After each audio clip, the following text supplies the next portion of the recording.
Hoje nós vamos dar sequência aos nossos estudos no livro de Isaías.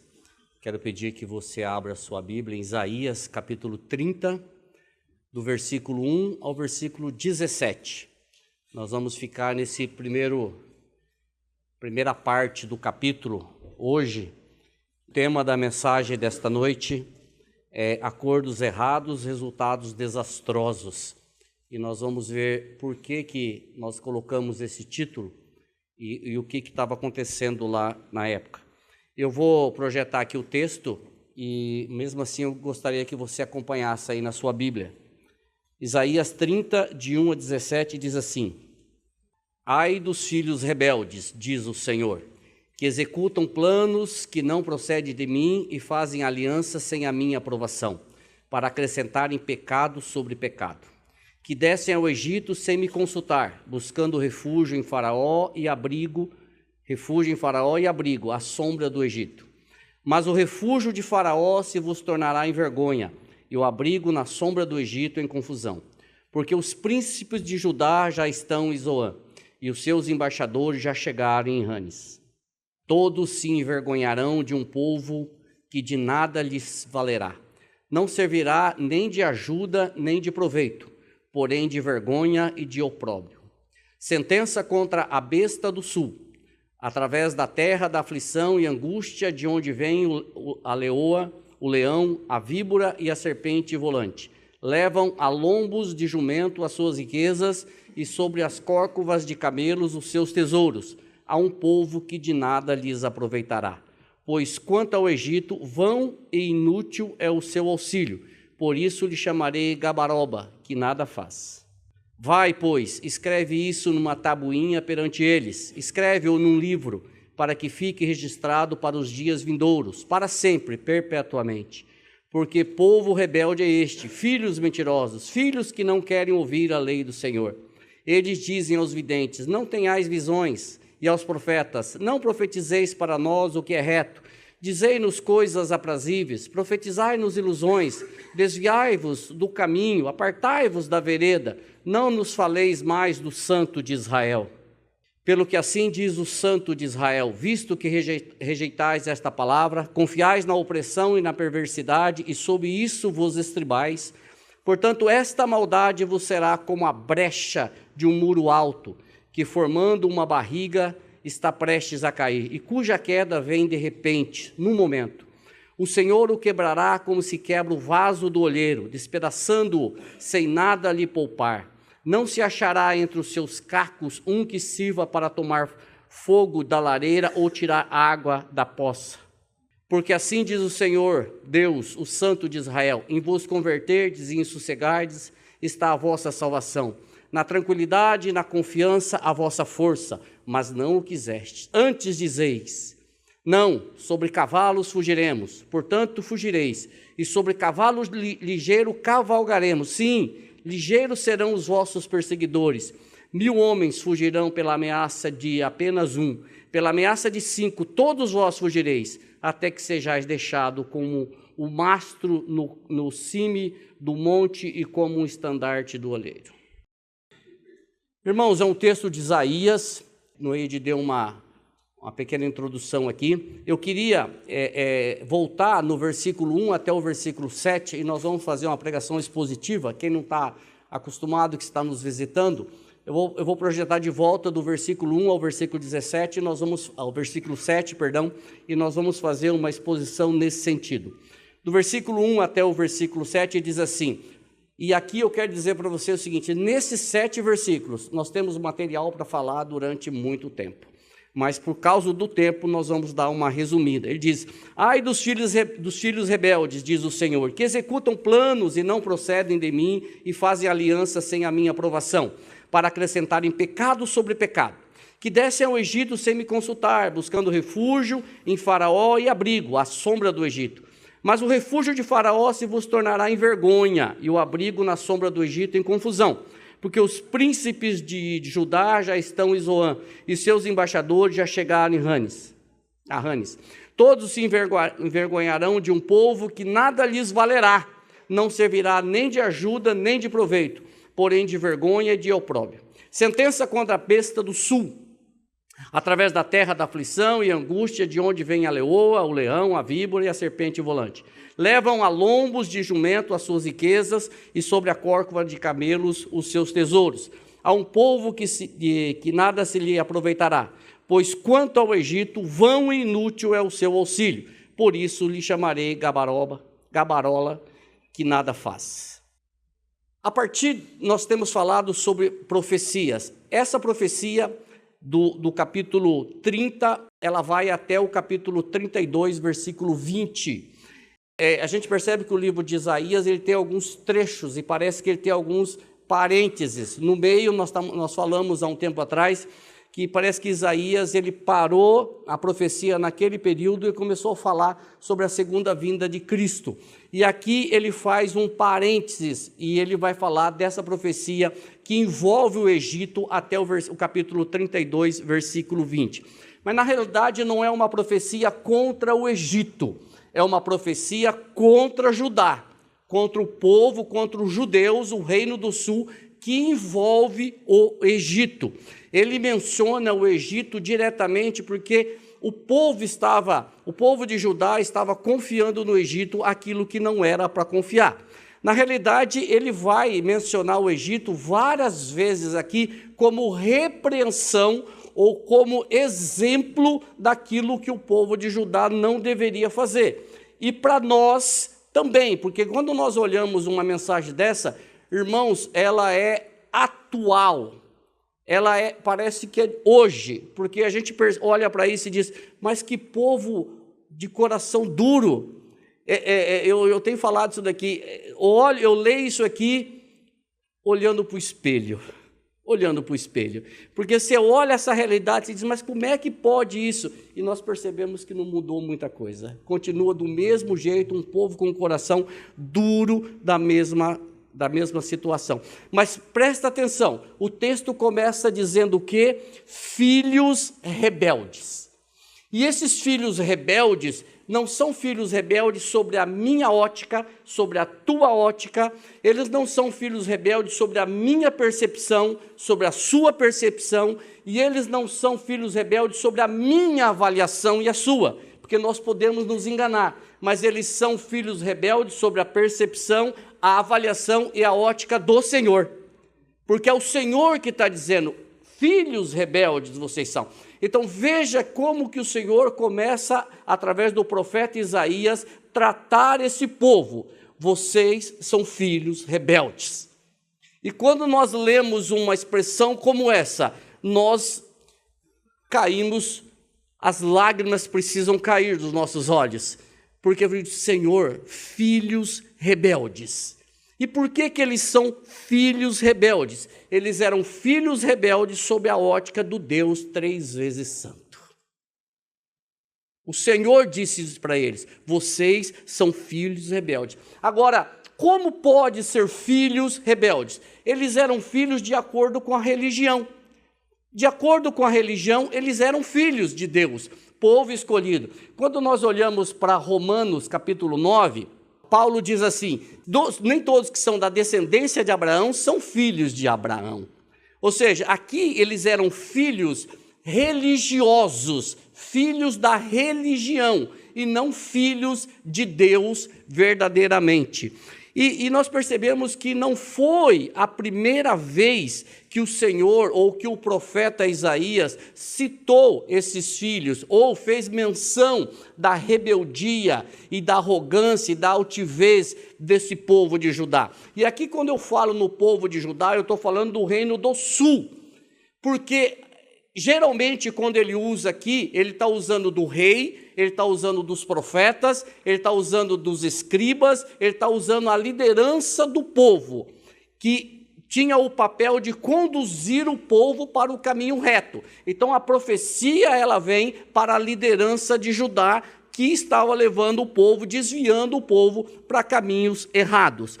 Então nós percebemos que logo no o segundo versículo do livro de Isaías, o Senhor já faz uma menção de qual era a postura desses filhos citados aqui. Ele diz assim, ouvi os céus e dá ouvidos, ó terra, porque o Senhor é quem fala. Criei filhos e os engrandeci, mas eles estão revoltados contra mim. Filhos que estavam afrontando o Senhor, filhos que estavam desobedecendo, mais que isso, estavam rejeitando o Senhor. E aí que eu digo para vocês que a gente olha para isso e diz, poxa, mas esse povo tinha conhecimento do Deus de Israel. Eles tinham conhecimento de tudo que o Senhor fez por eles desde a saída do Egito, mas eles continuavam afrontando o Senhor. E mais que isso, trocando o Senhor pelos ídolos, pelas imagens de escultura, para sacrifícios a Baal, a deuses estranhos. E aí nós vamos entender por que o Senhor trata esse povo dessa forma. E mais um detalhe no início do texto aqui de Isaías 30, que o Senhor começa com ai. Ai dos filhos rebeldes. Este ai representa uma sentença dolorosa. Este ai representa que o Senhor vai castigar este povo de forma exemplar. Então, quando a Bíblia, nós temos vários ais na Bíblia, mas este ai do capítulo 30 é um ai que o Senhor está falando, ai dos filhos rebeldes, porque vocês estão andando num caminho que não é o caminho do Senhor. E por que o Senhor faz essa ameaça? Por que o Senhor manda o profeta ameaçar esse povo ou trazer essa profecia com esse ai? Porque eles estavam fazendo tudo de errado. Eles estavam fazendo tudo que era contrário à ordem do Senhor. E o que eles estavam fazendo de errado? Eles estavam executando planos que não procedem do Senhor, eles estavam fazendo alianças sem a aprovação do Senhor com o Egito, e eles estavam, por conta disso, trazendo sobre eles pecado sobre pecado. Então o Senhor está, no mínimo aqui nesses 7 versículos, nós podemos levantar 3 situações que o povo de Judá estava praticando, que o Senhor estava dizendo, não façam isso, porque isso está errado. E executar planos que não procedem do Senhor só tem um nome: independência de Deus. Independência de Deus. Ou seja, Deus, não se meta na minha vida. Deus, eu sei o que eu faço. Deus, não atue na minha vida. Era isso que o povo estava dizendo. Nós sabemos o que nós estamos fazendo. Nós somos donos das nossas ações e das nossas atitudes. Aí vocês percebem qual que é o resultado? Por que o Senhor vem contra eles num ai ou numa expressão de filhos rebeldes? E é justamente isso que eles estavam fazendo. E é justamente isso que o homem atual quer fazer. Ele quer a independência de Deus. Ele quer andar pelos seus próprios caminhos. Ele quer andar pelas suas próprias vontades. Ele quer decidir sem a interferência de Deus. E a gente percebe que não funciona desta maneira. E que planos eram esses? Que alianças eram essas sem a aprovação de Deus? Planos tão terríveis, como eu disse, que eles estavam trazendo pecado sobre pecado. Só que o versículo 2 nos esclarece perfeitamente o que eles estavam dizendo, o que eles estavam fazendo. Ele diz assim: que descem ao Egito sem me consultar, buscando refúgio em Faraó e abrigo à sombra do Egito. O que significa isso? Significa que o rei de Judá, que aqui na questão era Ezequias, estava descendo até o Faraó do Egito para buscar apoio político e militar contra a Assíria, que estava na iminência de invadir Judá. É isso que eles estavam falando. E aqui, quando nós lemos aqui no capítulo, nesses 7 primeiros versículos, onde diz assim que eles estavam levando sobre os jumentos, sobre os animais, ouros, presentes, e o Senhor diz assim: vocês estão fazendo isso buscando essa segurança num Egito que não pode dar segurança para vocês. Vocês estão buscando no lugar errado. Mesmo assim, vocês estão levando presentes, vocês estão levando ouro, vocês estão caminhando pelo deserto para descer até o Egito, procurar segurança naquele que não pode dar segurança para vocês. O Egito não tem condições de dar segurança para vocês. Não é lá que vocês querem, que vocês precisam de segurança. Eles estavam sendo insensatos com relação a isso. Porque o Senhor, nós temos falado aqui desde o capítulo 1, qual que é o centro da mensagem de Isaías? Confie no Senhor. Confie em mim, o Senhor está dizendo. Olhe para mim, voltem para mim, não confie nas nações, não confie no poder militar, não confie no recurso deles, não confie nem em vocês mesmos, porque vocês não podem fazer. Olhem para mim, confiem em mim, busquem a minha vontade, busquem a minha presença, porque o Senhor já tinha dado exemplos e mais exemplos de que já tinha libertado eles, tinha conduzido eles pelo deserto e poderia continuar fazendo isso.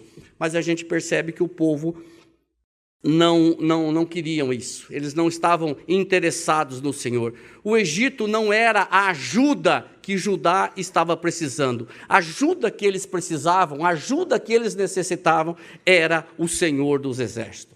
E essa expressão, irmãos, a sombra do Egito, ela faz referência a algo que nós conhecemos muito bem. Ele faz referência à sombra que a nuvem proporcionou ao povo quando saiu do Egito por 40 anos no deserto.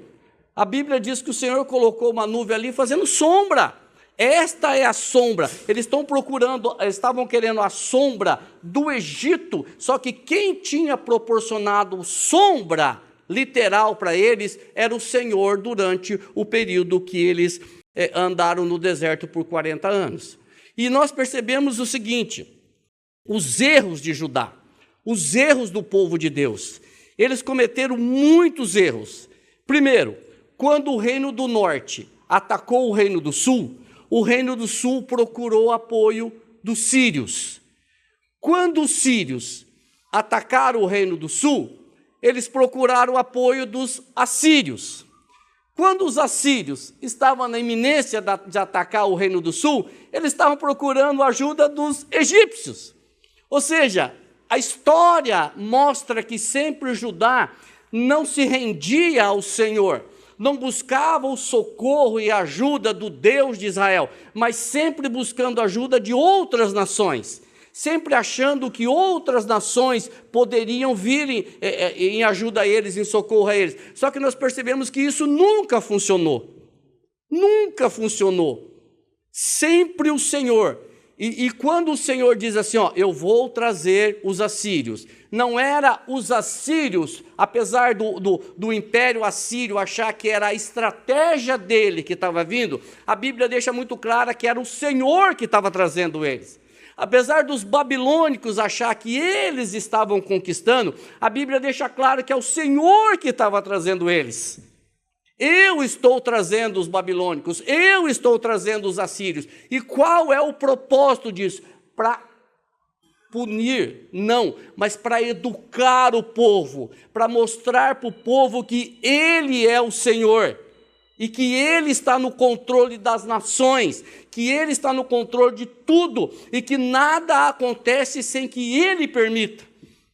E hoje, às vezes, nós ficamos tão preocupados, achando que vai acontecer isso, aquilo, aquele outro. Se acontecer, nós temos que ter certeza que é o Senhor que está proporcionando isso. Ele que está fazendo isso nas nações. Ele é o dono do universo, Ele é o dono de tudo. E nós ficamos muitas vezes preocupados. E o Senhor continua falando para eles procurar apoio no Senhor, confiar no Senhor. E novamente, irmãos, o profeta fala que o Egito não poderá ajudar. Pelo contrário, é um povo que causa vergonha. E esta vergonha está relacionada a quê? Essa vergonha está relacionada ao cativeiro, à escravidão que o Egito proporcionou ao povo hebreu por mais de 400 anos. Essa é a vergonha. O Senhor está dizendo o seguinte, vocês estão procurando apoio, recurso, socorro num povo que escravizou vocês. Eles são só vergonha e opróbrio. Não adianta que eles não vão te dar essa segurança que vocês estão procurando. E no versículo 8, dando sequência, nós temos uma ordem interessantíssima do Senhor, quando ele diz assim, Vai, pois, escreve isso numa tabuinha perante eles. Tem uma versão que fala livro. Escreve-o num livro, para que fique registrado para os dias vindouros, para sempre, perpetuamente. Irmãos, isso daqui é fantástico, porque vejam que o profeta, além de pregar, advertir, corrigir, trazer o povo para o caminho reto, ele deveria escrever isso. Ele deveria escrever isso para quê? Para dias vindouros. Ele deveria escrever isso para registro e vergonha daquela geração futura. Ele deveria registrar isso para que ninguém tenha nada que falar contra o Senhor. Ele deveria registrar isso para servir de advertência aos outros. E ele deveria falar isso para mim, ele deveria registrar isso para mim e para você. Ah, mas você pode dizer assim, mas o que é que eu tenho a ver com isso? Isso aconteceu 700 anos antes de vir Cristo. Isso tem tudo a ver com você. E isso tem tudo a ver comigo. E o que ele deveria escrever? O que o Senhor manda o profeta escrever? O que nós estamos falando até agora. A insensatez dos judeus de depender a sua segurança no Egito e não confiar no Senhor. Sabe como é que é o nome disso daí numa única palavra? Incredulidade. Incredulidade. É isso que o profeta deveria escrever. E isso serviria de um lembrete para nós. Sabe por quê? Porque a Bíblia diz assim, uns confiam em carros, outros confiam em cavalos. Só que nós confiamos no Senhor. E aí entra eu e você. Por quê? Qual que é a minha relação com relação a esse escrito? O que você que está me ouvindo aqui nessa noite tem a ver com isso? Tem o que Paulo escreveu em Romanos 15:4. Porque tudo que dantes foi escrito, para o nosso ensino foi escrito, para que pela paciência e consolação das Escrituras tenhamos esperança. Irmãos queridos, o Senhor mandou registrar para que hoje eu e você pudéssemos ler, aprender e não cometer os mesmos erros. Para que eu e você pudéssemos olhar para isso aqui, ver quais foram as consequências desta incredulidade, ler, aprender, clamar ao Senhor para que não cometermos o mesmo erro. Porque é o seguinte, nós devemos ler o Novo Testamento olhando para o Velho, ler o Velho Testamento olhando para o Novo, porque tudo que está no Velho Testamento, ele se confirma no Novo, porque o mesmo Espírito que inspirou homens a escrever o Novo, inspirou homens a escrever o Antigo. Então, não há divisão entre Antigo e Novo, tudo é palavra de Deus. Então, tudo que dantes foi escrito, para o meu ensino e para o teu ensino foi escrito. Ou seja, para que eu e você não cometamos os mesmos erros. Nos dois, Antigo e Novo Testamento, a graça do Senhor está presente.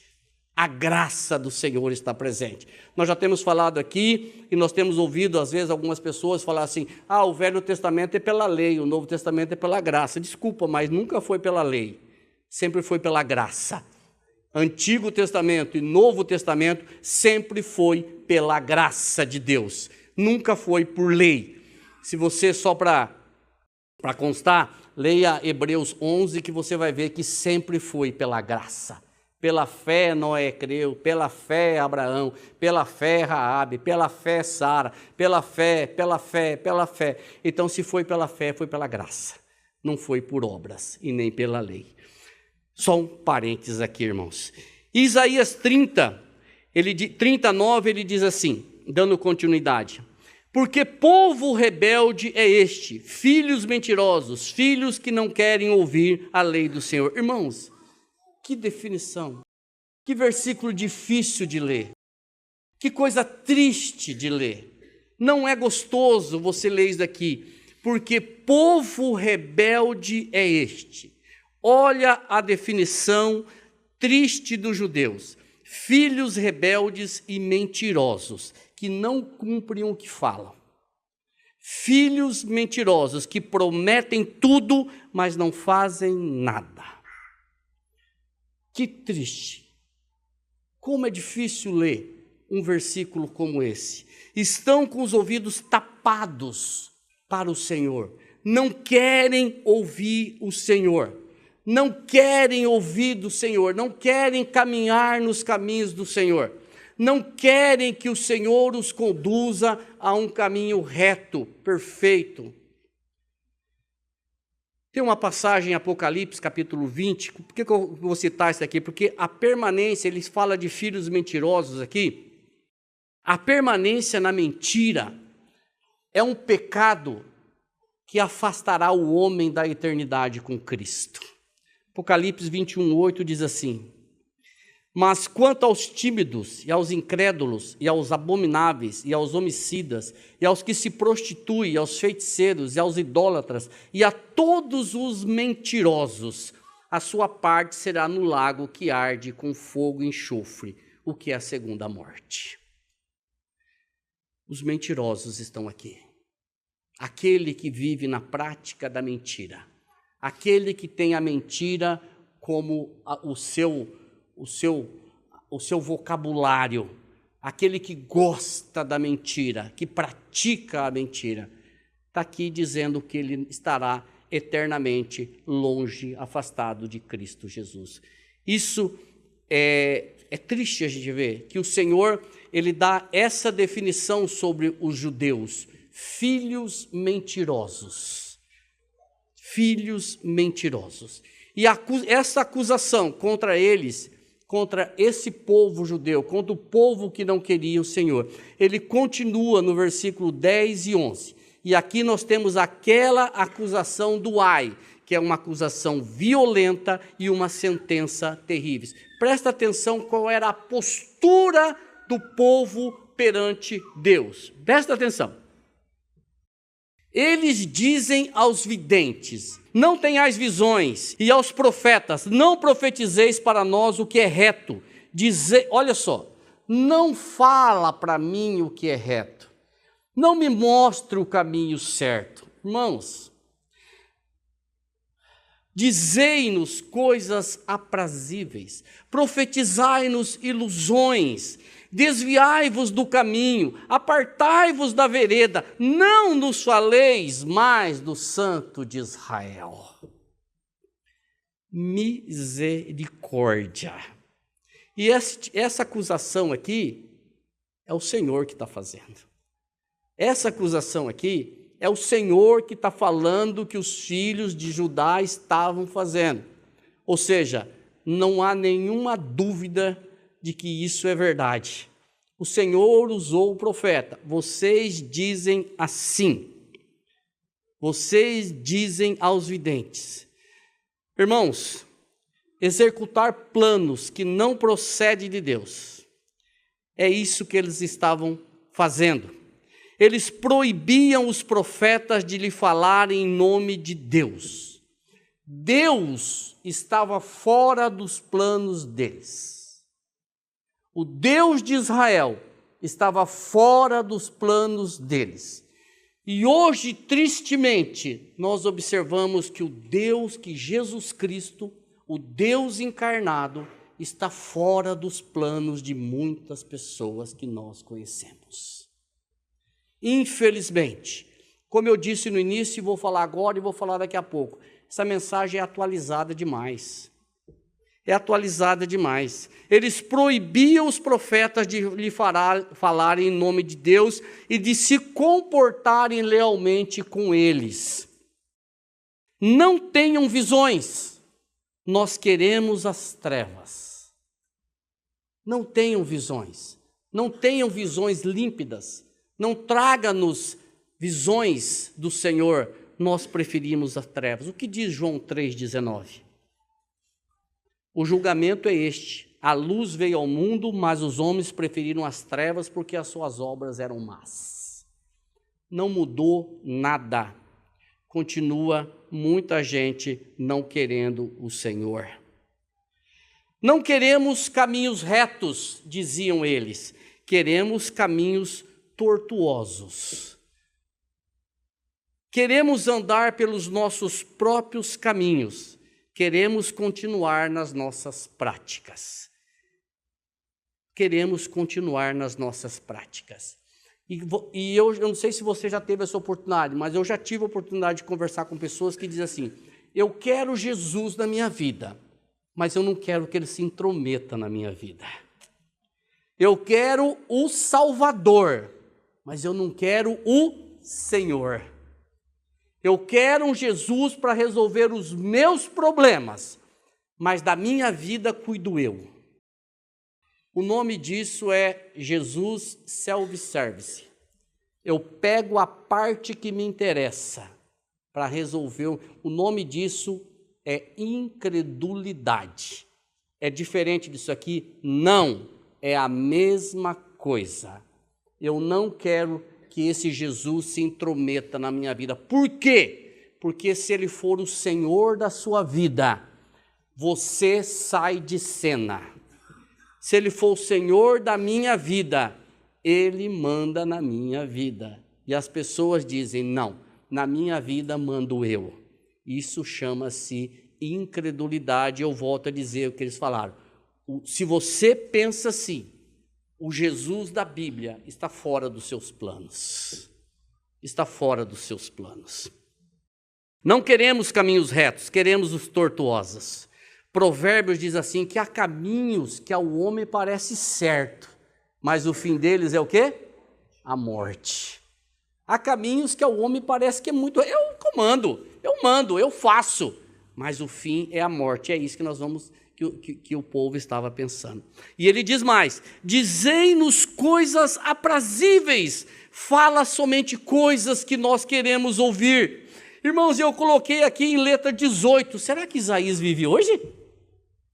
Só fala coisas que nós queremos ouvir. Eu quero ouvir coisas boas. Para com esse negócio de pecado. Eu quero ouvir só coisas boas. Essa mensagem é atualizada, irmãos. Esse texto de Isaías, ele é atualizado, ele é para hoje. Tem muitas sugestões hoje que para pregadores, tempere o evangelho um pouquinho. Tempere, pastor Marco, tempere com uma pitadinha de boas obras. Tempere com uma pitadinha de autoajuda. Tempere com uma pitadinha de coaching. Tempere com uma pitadinha de que 0,001 eu fiz. Tempere. Não seja tão radical na pregação do evangelho. Tempere. Fala-nos coisas aprazíveis. Coisas que eu desejo ouvir. Só o que eu quero ouvir. De acordo com os desejos e preferências do povo. E não pregue uma mensagem impopular. Não pregue algo que vai trazer desconforto para os ouvintes. Um dia, eu ouvi, acho que foi o reverendo Augusto Nicodemos, que diz assim, que alguém foi na igreja e falou assim: eu gosto daquela igreja porque eu me sinto bem, então sai dela. Porque se você for lá e se sente bem, você tem que ir lá e se sentir mal. Você tem que ir lá e ser confrontado pela palavra. Você tem que ir lá e ouvir o evangelho radical. Assuntos impopulares causam desconfortos nas pessoas. Esses assuntos incomodam e eles devem ser deixados de lado. Alguns deles eu coloquei aqui, que o homem é um miserável pecador. Isso não é popular. Que Deus fez homem e mulher. Isso não é popular. Que mentir é pecado, roubar é pecado, adulterar é pecado. Isso não é popular. Que sexo fora do casamento é pecado. Isso não é popular. Que você precisa ter uma vida reta, uma vida de oração, uma vida de meditação na palavra, um caminho reto diante do Senhor. E que sem arrependimento e novo nascimento, e sem uma rendição a Cristo Jesus como seu Salvador e Senhor, você não vai para o céu. Se você não se arrepender dos seus caminhos, dos seus pecados, se você não se render diante de Cristo, reconhecendo-o como o seu único e suficiente Salvador e Senhor, desculpa o radicalismo, não há esperança. É a eternidade sem Cristo. Nossa, mas aí é absurdo! Que radicalismo é esse? Foi ele que foi radical. Ele disse: eu sou o caminho, a verdade e a vida. Ninguém vem ao Pai senão por mim. Se você acha que eu estou sendo radical, vai falar com ele. Porque ele é radical. O Evangelho é radical. O Evangelho não deixa, como um irmão já falou aqui para nós um dia, o Evangelho, irmãos, não deixa nada para o homem. O Evangelho é Cristo, é a graça do começo ao fim. O Evangelho é Cristo, do começo ao fim. Do começo ao fim. Aquele que começou a boa obra vai terminar a boa obra.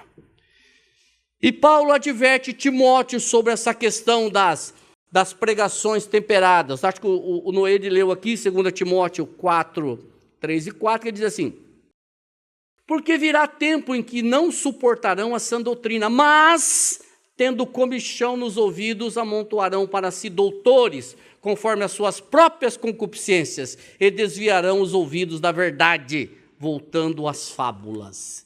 Isso é atualizado ou isso não é atualizado? E diante disso, qual é a minha postura e a sua postura como crentes fiéis verdadeiros? Qual é a minha postura? A mesma orientação que Paulo dá a Timóteo. Conjuro-te, pois, diante de Deus e do Senhor Jesus Cristo, que há de julgar os vivos e os mortos na sua vinda e no seu reino, que pregue a palavra. Insta a tempo e fora de tempo, corrige, repreenda, exorte com toda a longanimidade e doutrina. Essa é a minha postura e a sua postura diante de um evangelho temperado. Diante de um evangelho temperado, eu e você.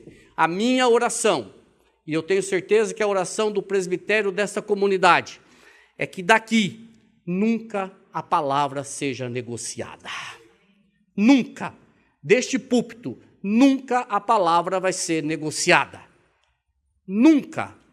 Nós não estamos falando em perfeição, porque nós erramos, mas nunca o evangelho vai ser negociado. Nunca.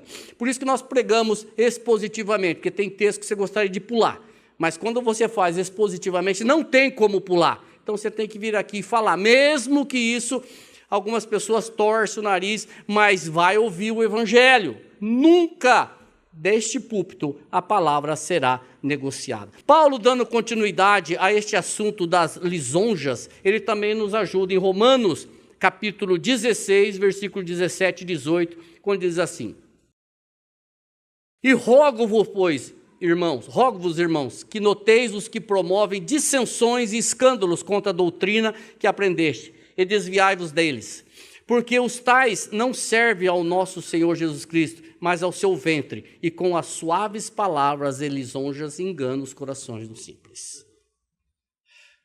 Ó, comichão nas orelhas, palavrinha suave. Deus é amor, irmãos. Deus é amor. É verdade, só que ele é justo. Ele é justo. Irmãos, e no versículo 11 ele diz assim: não faleis mal do santo, não faleis do santo de Israel. Eles não queriam mais ouvir sobre o Deus da Bíblia, mas apenas mensagens de otimismo, que enche o peito e diz, você é importante para Deus. Eles não queriam ouvir a verdade do Deus de Israel, mas só palavras de otimismo. Queriam ouvir sobre um Deus que não os perturbaria seriamente quando andassem buscando os seus próprios desígnios e desejos. Queriam ouvir que seus planos eram corretos. Eles queriam um álibi para as suas negociatas e as suas falcatruas. É isso que eles queriam. Um Deus que aprovassem as suas negociatas. Por isso que eles não queriam que o profeta falasse para eles. Irmãos, quando nós lemos isso, arrepia. Quando nós lemos isso, é de chorar, porque misericórdia. E a sentença do versículos 10 e 11 estão no versículos 12 a 14, que fala o seguinte: pelo que, veja bem, eles não queriam ouvir o santo de Israel. Agora, quem está falando é o santo de Israel. Pelo que assim diz o santo de Israel: visto que rejeitais esta palavra, confiais na opressão e na perversidade, e sobre isso vos estribais. Presta atenção nisso. Portanto, esta maldade vos será como a brecha de um muro alto, que formando uma barriga está prestes a cair, e cuja queda vem de repente, num momento. O Senhor o quebrará como se quebra o vaso do olheiro, despedaçando-o sem nada lhe poupar. Não se achará entre os seus cacos um que sirva para tomar fogo, ou da lareira, ou tirar água do poço. O que significa isso daqui, irmãos? Que da mesma forma como o Senhor, como o povo abandonou o Senhor está trazendo sobre eles o castigo. O Senhor está falando para eles como que Ele vai agir com eles. E quem é que determina isso? É o próprio Deus. Como eles não estavam ouvindo os profetas enviados por Deus, agora eles teriam que enfrentar o julgamento do próprio Deus. Do próprio Deus. E o Senhor os acusa de colocar o seu conhecimento, estribar o seu conhecimento em duas situações, opressão e perversidade. E o que significa opressão e perversidade nesse contexto? Significa justamente o Egito. Eles estavam buscando a segurança no Egito. E por que o Senhor diz que é perversidade e opressão? Porque foi justamente no Egito que o povo ficou escravo durante muito tempo. E aí eu digo para vocês, quantas vezes, irmãos, nós nos estribamos em diversas coisas e não no Senhor? Quantas vezes nós colocamos a confiança em sabedoria, em experiência, em amizades, na igreja física, placa, e não no Senhor?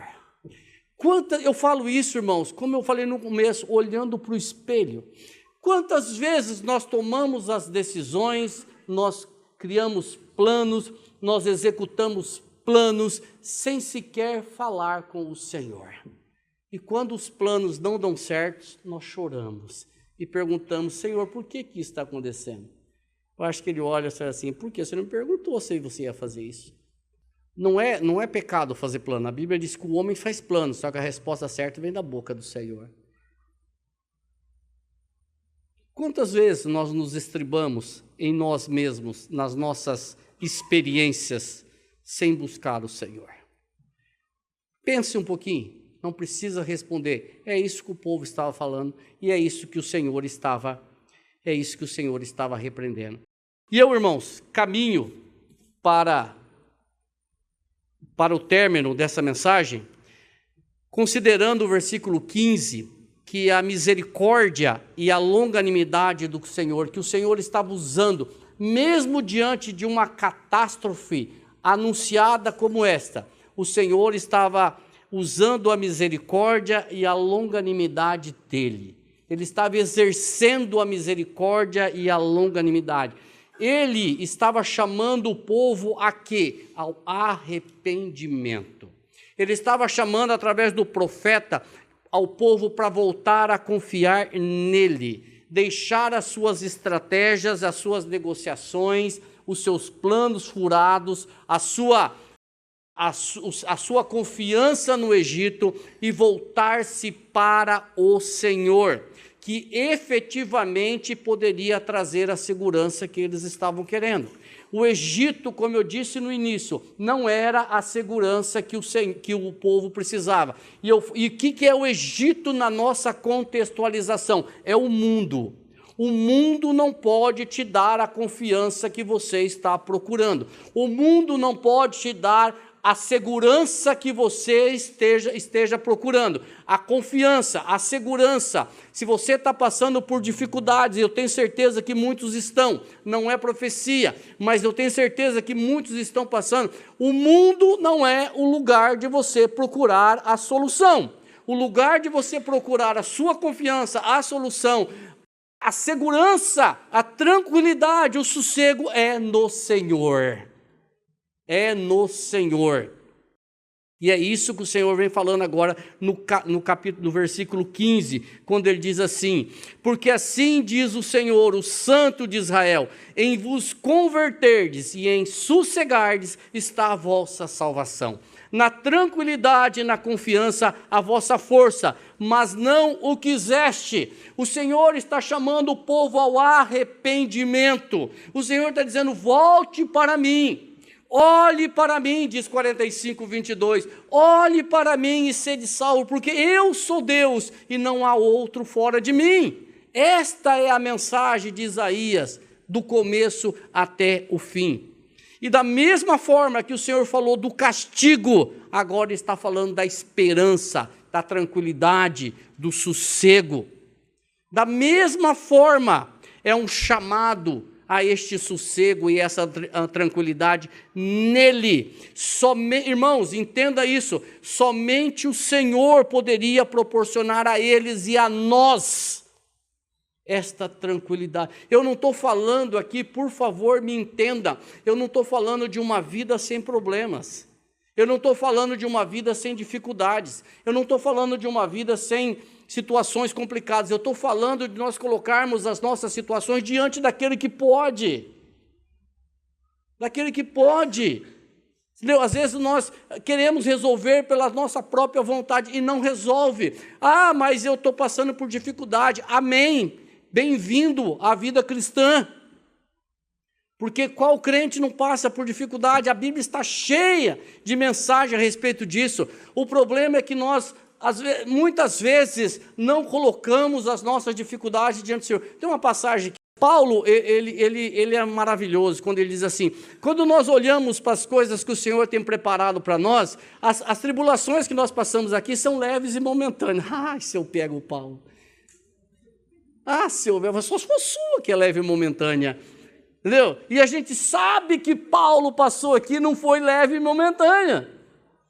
Aí eu digo assim: mas irmão Paulo, você estava em sã consciência quando você escreveu isso aqui? Estava, porque quando eu comparo com o que o Senhor preparou para os seus filhos, fica leve, fica momentâneo, fica passageiro, porque o que o Senhor tem preparado para os seus, não, como o Alexandre falou hoje de manhã, não dá para você, a mente não consegue imaginar, não consegue chegar numa conclusão. Irmãos, então, se você está passando por dificuldade, eu sei que está, não busque no Egito, não busque no mundo, busque no Senhor, só Ele pode. No sossego e na confiança está a sua força. E tem mais, e tem um abrigo. O Senhor já tinha dado abrigo para eles durante 40 anos e continuaria dando abrigo. A palavra do Senhor, irmãos, é mais ou menos assim, desse texto: abandonem este projeto de buscar apoio ao Egito e voltem para mim. No resumo, é isso. O Senhor está dizendo: abandonem este projeto de buscar apoio ao Egito, no Egito, porque o Egito não pode ajudar vocês. Ele não é a ajuda que vocês precisam. A ajuda que vocês precisam sou eu. Voltem para mim. Busquem em mim, confiem em mim, que eu vou fazer. Ah, que bênção, que alegria se terminasse aqui. Mas o versículo 16 e 17, não foi isso que aconteceu. Mas parece que eles não aceitaram o conselho e o chamado de Deus, embora isso fosse para segurança deles. Antes dizeis: não queremos o Senhor. Sobre cavalos fugiremos, portanto fugireis, e sobre cavalos ligeiros cavalgaremos. Sim, ligeiros serão os vossos perseguidores. 1000 homens fugirão pela ameaça de apenas um. Pela ameaça de 5, todos vós fugireis, até que sejais deixados como um mastro no cime do monte, e como um estandarte outeiro. Eles não quiseram a segurança do Senhor. Mas o que significa isso aqui? Que eles iam continuar buscando a segurança em outras nações. Que o socorro do Senhor estava sendo desprezado. Só que o Senhor está dizendo, vocês vão fugir dos seus perseguidores. E vocês acham que vocês vão fugir? Não. 5 deles, 1000 deles, vão fazer todo mundo fugir. E vai ficar um só, como um poste lá no outeiro. Contextualizando esta mensagem, irmãos, nós podemos dizer que todos aqueles que não recebem Cristo para a sua cura do pecado, morrerão neles e passarão a eternidade sem Cristo. Misericórdia. Todos aqueles que preferirem o mundo, preferirem a segurança do mundo, o conforto do Egito e buscar a sua segurança neles, estarão fora do Senhor. Não queremos, irmãos, eles diziam, não queremos, mas sobre cavalo fugiremos. Só que o inimigo também tem cavalos velozes. Mas a sentença do Senhor foi esta: seu pecado será a causa do seu castigo. Irmãos queridos, o que nós aprendemos com isso?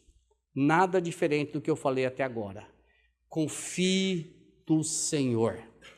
Nós somos aqueles que já creram em Cristo Jesus, aqueles que já se renderam diante do Senhor, foram tornados filhos de Deus. Você não se autoproclamou filho, mas o Senhor te fez filhos. Não sejam filhos rebeldes. Sejam filhos amorosos, filhos obedientes, filhos que confiem no Senhor, filhos que se prostrem diante do Senhor, filhos que busquem uma experiência íntima com o Senhor, como nós temos falado aqui através dos meios de graça, leitura da palavra, oração, meditação, comunhão com os santos, congregar com os santos. Sejam filhos obedientes, não sejam filhos rebeldes, mentirosos, mas sejam verdadeiros diante do Senhor.